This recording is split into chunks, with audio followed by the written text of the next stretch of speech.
वाघेंवर हल्ला झाला आणि आज पुन्हा एकदा पुण्यात गोळीबार झालेला आहे। गोळीबाराची घटना पुण्यातून येते आता। मी कालच्या झालेल्या हल्ल्याचा तीव्र शब्दामध्ये निषेध केलेला आहे।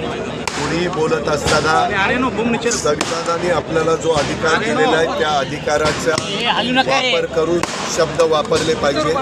कुणाच्याही भावना दुखवल्या जातील, कुठलाही चुकीचे शब्द आपल्या तोंडून जातील, अशा प्रकारचं कृत्य, अशाच प्रकारचं वक्तृत्व हे सत्ताधारी पक्षांनी पण करू नये, विरोधी पक्षांनी पण करू नये, त्रयस्थांनी पण करू नये। हे जर असं झालं तर त्याच्यातून शब्दानी शब्द वाढतो आणि त्याच्यातनं नको त्या घटना घडतात। कायदा हातात घेण्याचा अधिकार कुणालाच दिलेला नाही। कायदा श्रेष्ठ असतो आणि त्याच्या संदर्भामध्ये पोलिसांना त्यांच्याबद्दलची कारवाई करायला सांगितलेली आहे। जे कोणी त्याच्यामध्ये दोषी असतील, ज्यांच्या काही